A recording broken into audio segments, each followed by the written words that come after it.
welcome back for our almost final session for the day at the World Staffing Summit. I'm super excited to have this fireside chat with Joanie here, who is with me. She is a great leader in the staffing industry and was actually the winner of our World Staffing Awards, Top Leaders to Watch last year. So I'm super pumped to have you here, Joanie, and have a quick conversation before we dive in. Tell us, a little bit more about yourself and your journey in the staffing industry. Well, thank you for having me. Great to be here. I know it's been a long week for you. So first of all, congratulations on having this summit this week. And it's been outstanding and just a great experience, I know, for so many. I've been in the staffing industry for 25 years. I started my career right out of college and have been in just about every role that there is in staffing. And I think that's what makes it so great is you can have a ton of experiences. So I've been a sales rep, I've been a recruiter, I've been a branch manager, and, through the years, have worked my way up into area, regional roles. And for the last 6 years, I've been the president of the RemX business, which we're focused on placing people in professional staffing and call center staffing, and I truly enjoy it. It's just a great industry, and also being a female, it's been a great industry to really be able to move up and have opportunities, and I've just loved it. It's been really rewarding. Fantastic to hear that. And speaking about RemX, you mentioned that the last year, after the pandemic was actually one of your best years, I think you've mentioned, in terms of revenue and growth. And I would love to hear more about that. And maybe, the audience can learn some of the tactics that you have used last year to grow your business. Sure. Yeah, it has been an exciting year. 2021 was actually the best year in the history of the RemX business. And, and it wasn't just year over year growth. It was, the largest revenue and gross profit and EBITDA that the RemX division has ever had. So when I look back at it, I can tell you, coming out of 2020, of course, I was concerned. We actually had a great 2020. I know many companies certainly struggled through the pandemic, but we had grown our revenue line. We actually grew our gross profit by about 10%. We had very strong EBITDA growth in 2020. And so I was really concerned, how are we going to do this again in 2021? And 2021 did turn out to be a great year. We grew 19% in sales, 25% in gross profit, and even more in EBITDA. And I think what happened was we really changed our business model. We moved to a virtual model. We did close a lot of the brick and mortar, that we had of, the offices. So that was something that concerned me. Like, what is this really making the right decision? But it's incredible because it accelerated our growth. And I think what really drove the growth was the collaboration between the employees. It's like we took all of the barriers down. And so our team across the country, was leveraging technology and tools, and they were collaborating and working together more than they ever did before. And that really led to us having our best year. That's great to hear. And you grew the team as well, right? So you basically went all remote, or you're still having a hybrid, workplace scenario at the moment? Yeah, so we do have a bit of a hybrid. We've kept a few key offices in certain markets where we did want to have a presence. So we do have a hybrid model. But, when we hire someone, when we're looking to hire, a recruiter, they can really work from anywhere. And we've just become much more flexible, I guess, in the way that we work. So it is a hybrid model, still a few offices. Yeah. And we did invest. We hired people. We went into 2021 with a strategic plan of hiring direct hire recruiters, hiring salespeople, and went in with a new structure that was focused more on really growing our business regionally versus, just one office in a market. And it worked. Great, great. And I know that you also, serve on the board of the American Staffing Association. So you hear a lot of, challenges and topics that are on top of mind for a staffing owner and operator every day. What is on top of mind for you at the moment as a staffing leader? What keeps you up at night, and maybe what are the topics that you also hear from your peers that are currently hot in terms of discussions and where the market is going? Yeah, no, that's a great question. I'll start with what keeps me up at night, and that certainly is okay. Now that we did this in 2021, how are we going to do it again in 2022? My CFO and CEO certainly want to see us, continue our growth rates, and we want to deliver. So those are things that definitely keep me up at night when we're working on plans and budgets for the new year. But right now, the market continues to be strong, and as we all know, the demand for talent is so strong. We continue to see, pay rates increasing for workers.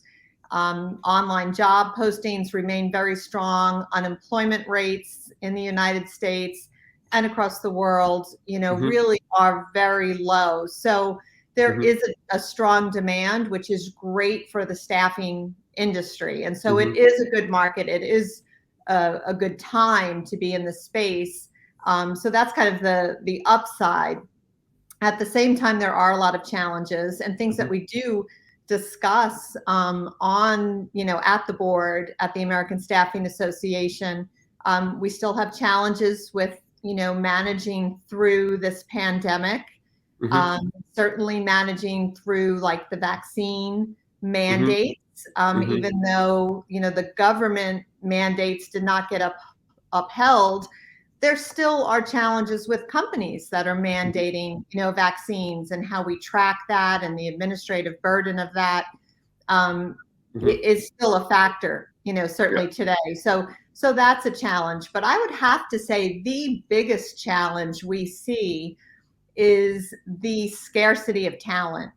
And that really just comes back to labor participation, which is still at about a 40 to 50 year low. We just do not have enough people participating in the workforce. And that continues to be one of the biggest challenges, that we have. And I think our industry can play a role in promoting opportunities and really encouraging people to get back to work. But that is a big challenge. And another topic that we talk about as well is the skills gap. And there still is certainly a mismatch of, available jobs and people having the right skills to meet that demand.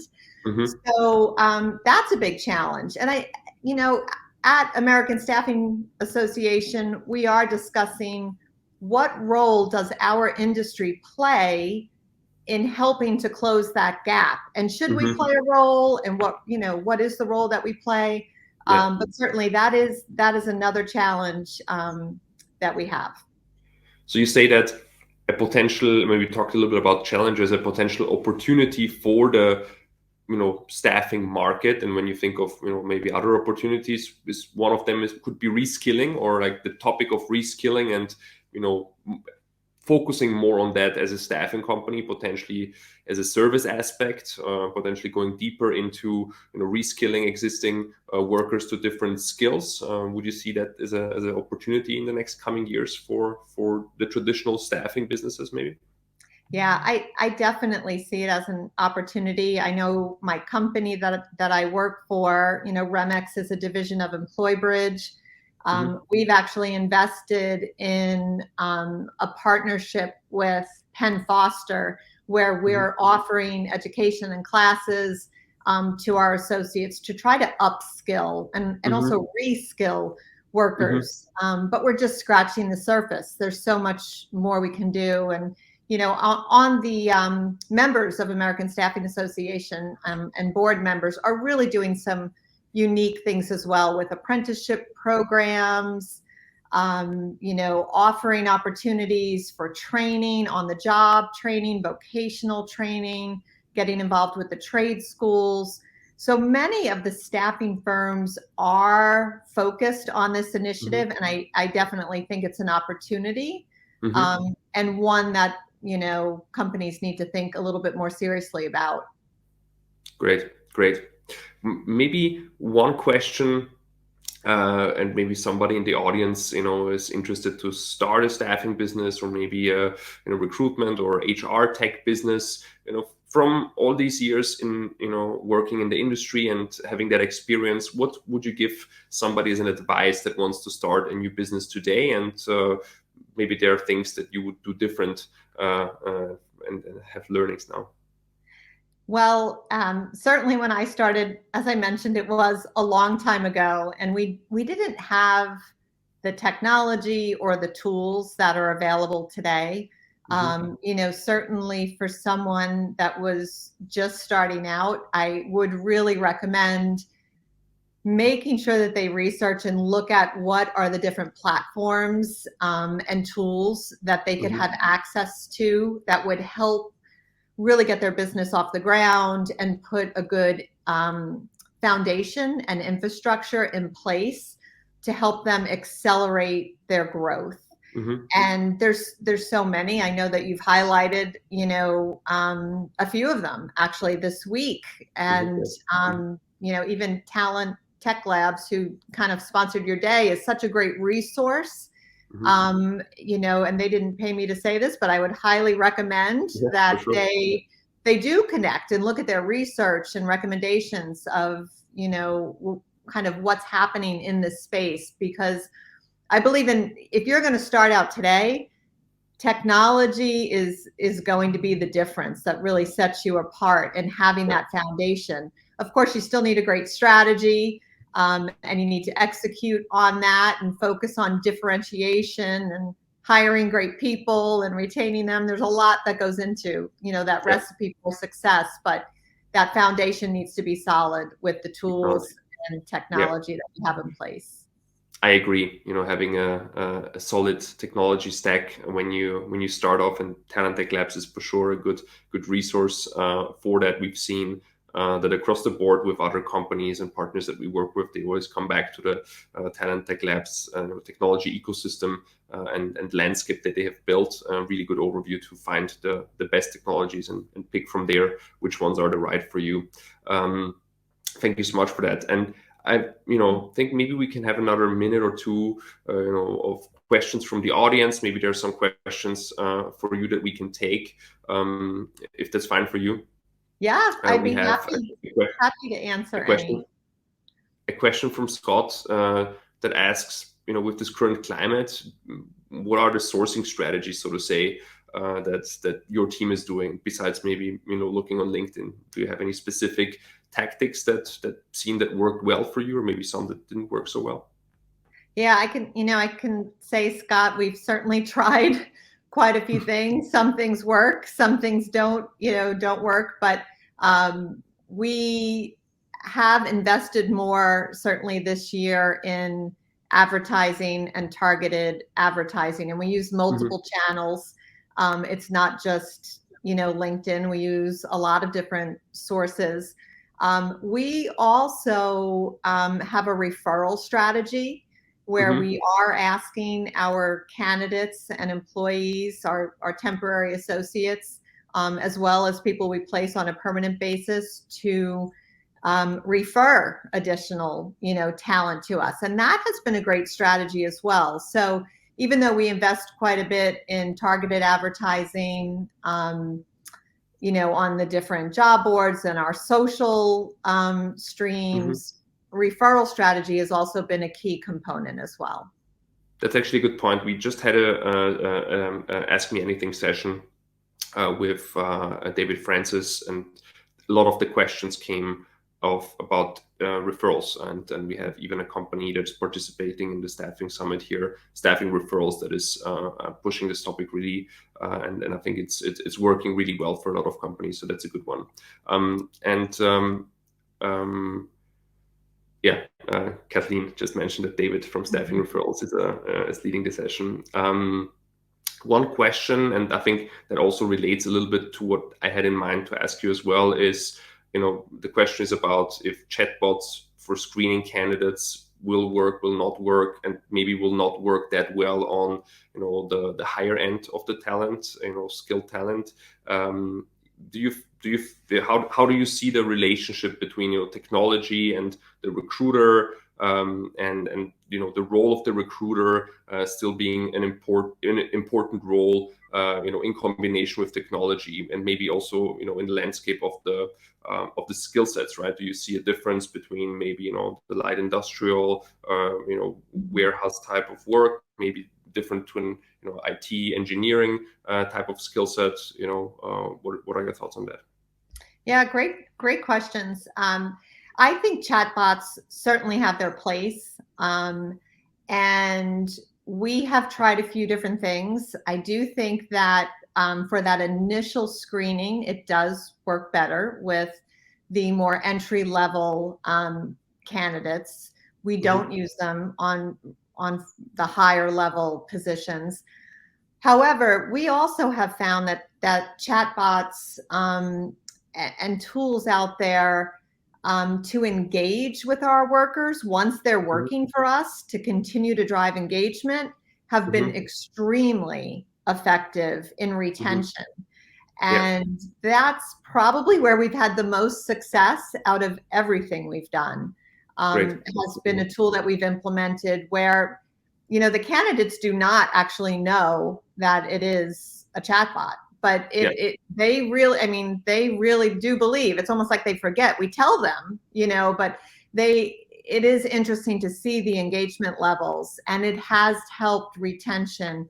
But again, it's not the high level positions, but it is white collar, like call center, customer service. That has been very, very effective for us. Great. That's great to hear. Thank you so much. Awesome. Employees once they get hired. There's one question from Kathleen. Maybe, how often do you reach out to your employees once they get hired by the client? Okay, so that goes back a little bit to retention, redeployment. Any strategies that worked for you? Yeah, I'm a big believer in high touch. The RemX division that we have is really focused. It's a higher margin business, so higher markups, higher margins. With that comes a higher touch. So we do spend quite a bit of time staying in touch with our candidates even after we've placed them. And we're all about kind of building, we kind of call it like a white glove service, and keep that ongoing. And I do think that helps set us apart both with our customers and our candidates. And certainly makes a difference. And then leveraging technology to do that as well, where appropriate, in sending them the right messaging and alerts. We have tried to automate certain aspects of it as well where it makes sense. Yeah, awesome. Thank you so much for those great insights. I know we're running on time, so I really appreciate you joining the summit, previous sessions, and also this one as sort of the final session for the day. I really appreciate you that you have such great insights and also participate in the community. I hope we can catch up. Hopefully not in 10 years, as you mentioned on the other session, maybe next year. And stay in touch. And for the audience, thank you so much for joining the summit. Stick around. In the next couple of minutes, we will start the award ceremony for the World Staffing Award. So we will actually tell you who won the top 100 staffing leaders to watch and top staffing companies to work for in 2022. Super excited about this. We had over 10,000 people that voted for the companies and leaders that were on the list. So excited to announce who won. And stick around. And Joanie, thank you so much for being here, and I'll see you soon. Thank you. Thank you, Jan. Take care. Bye, everybody. Bye.